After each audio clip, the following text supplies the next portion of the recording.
Antes de mais, bom dia a todos e a todas. Quero agradecer o convite à organização e os parabéns pelo trabalho que têm feito. Portanto, meu nome é Mónica, eu tenho 25 anos e vou tentar explicar-vos como é que o feminismo pode então mudar as vossas vidas.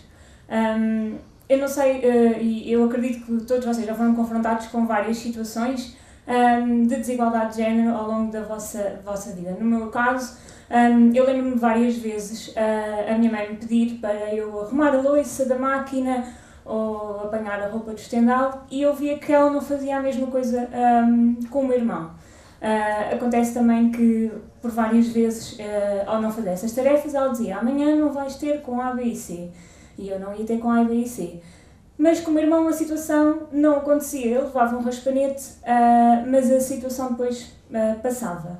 E isso foi muitas vezes motivo de discórdia e um pouco de revolta, como é habitual na adolescência, lá em casa. E eu perguntava muitas vezes porque é que havia essa diferença de tratamento dos meus pais para comigo e para com o meu irmão. E a resposta que eu, ao perguntar, mas porquê é que não fazem isto com o meu irmão? Portanto, o meu irmão é mais novo que eu, perto de 5 anos, porquê que não fazem a mesma coisa que o meu irmão que fazem comigo, ou que fizeram comigo?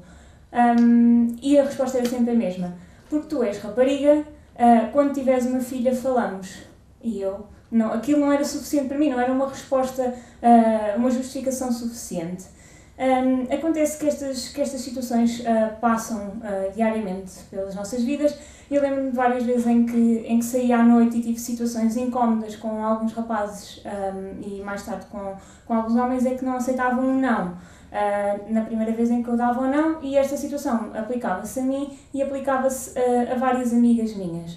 Mais tarde, quando eu comecei a trabalhar, eu trabalhei numa gestora de frotas, portanto o mundo automóvel ainda é um mundo com uma taxa de masculinização muito elevada, e responderam várias vezes que não queriam falar comigo ou que não queriam tratar de diversos assuntos comigo porque eu era mulher e provavelmente não percebia de carros. Acontece que eu até percebia de carros, mas isso não era motivo suficiente para os fazer querer falar comigo e preferiam então falar com um colega homem.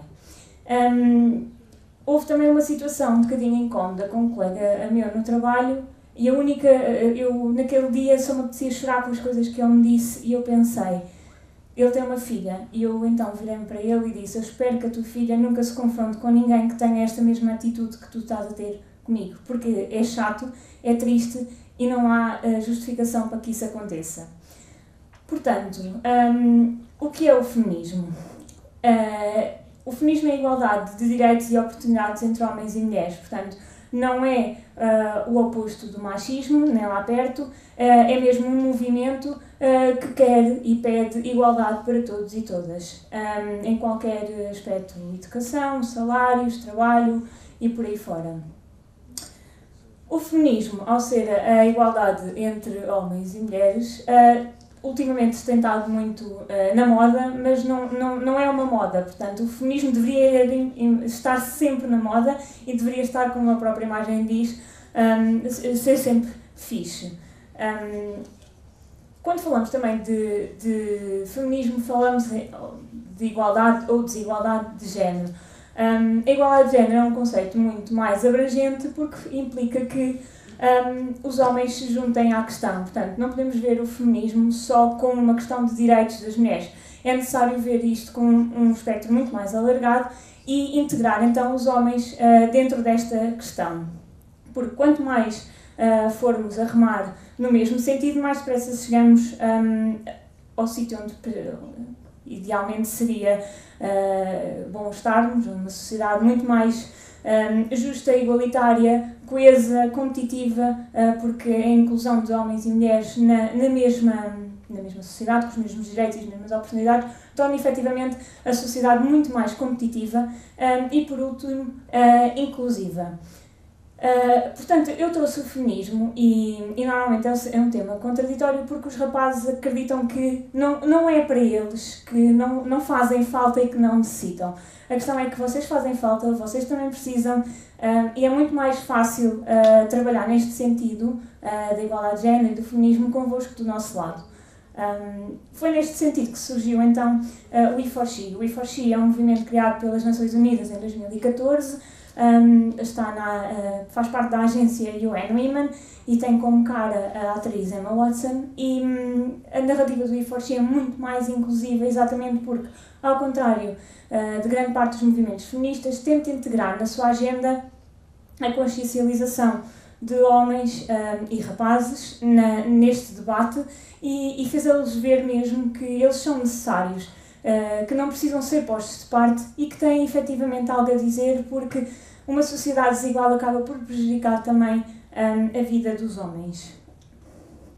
Isto é uma imagem de um grupo de rapazes que nós achámos que estariam a escrever algo que não fazia sentido, mas até acabou por fazer sentido.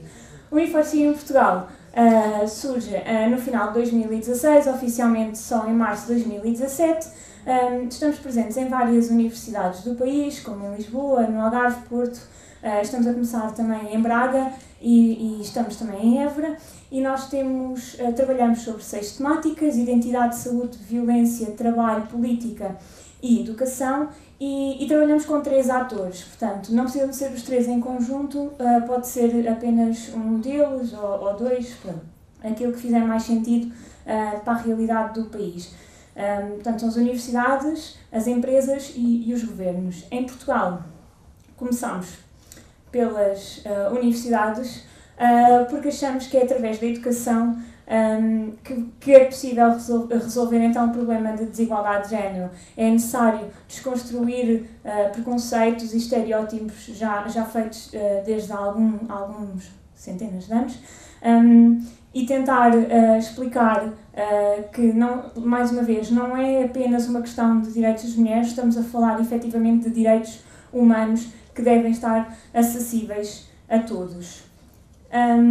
Os anos de 2016 e 2017, e parece-me que até agora a tendência vai se manter, têm sido anos de grandes protestos, não só a nível nacional como internacional, no que diz respeito à igualdade de género, e este debate aprofundado, principalmente em Portugal, tem levado a que várias questões estejam a ser debatidas ou já tenham sido debatidas por parte de órgãos legisladores e de tomada de decisão.